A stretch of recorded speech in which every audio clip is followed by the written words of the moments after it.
আগামী সোমবার পর্যন্ত তাপপ্রবাহের পূর্বাভাসও রয়েছে কলকাতায়।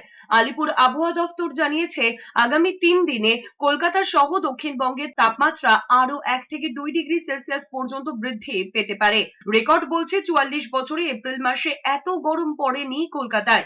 বৃহস্পতিবার দুপুর 2:30 পর্যন্ত কলকাতায় সর্বোচ্চ তাপমাত্রা ছিল 41.6 ডিগ্রি সেলসিয়াস। এর আগে 1980 সালে এপ্রিলের এক দুপুরে কলকাতার তাপমাত্রা ছিল 41.7 ডিগ্রি সেলসিয়াস। সব মিলিয়ে এপ্রিলের মাঝামাঝি থেকে কলকাতা টানা এত গরম বহু বছরই দেখেনি।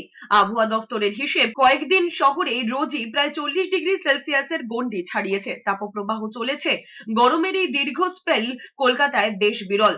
আলিপুর আবহাওয়া দফতরের আধিকারিক সৌরিশ বন্দ্যোপাধ্যায় জানিয়েছেন, আগামী কয়েকদিনে তাপমাত্রার খুব একটা হেরফের হচ্ছে না। হাওয়া অফিস জানিয়েছে, আগামী সোমবার পর্যন্ত তাপপ্রবাহের পূর্বাভাস রয়েছে কলকাতায়। হাওয়া অফিস আরো জানিয়েছে, আগামী 3 দিনে কলকাতা সহ দক্ষিণবঙ্গে তাপমাত্রা আরো 1 থেকে 2 ডিগ্রি সেলসিয়াস পর্যন্ত বৃদ্ধি পেতে পারে। তারপর স্বস্তি মিলবে কিনা তা অবশ্য জানাতে পারেনি আলিপুর আবহাওয়া দপ্তর। আপাতত তাপপ্রবাহ চলবে বলেই জানিয়েছে হাওয়া অফিস। বৃষ্টির দেখাও এখন মিলছে না। আগামী এক সপ্তাহ ধরে এরকমই মোটামুটি কন্টিনিউ করবে, বরং দিনের তাপমাত্রাটা আগামী 2-3 দিনের মধ্যে আরও 1 থেকে 3 ডিগ্রি মতো বাড়বে।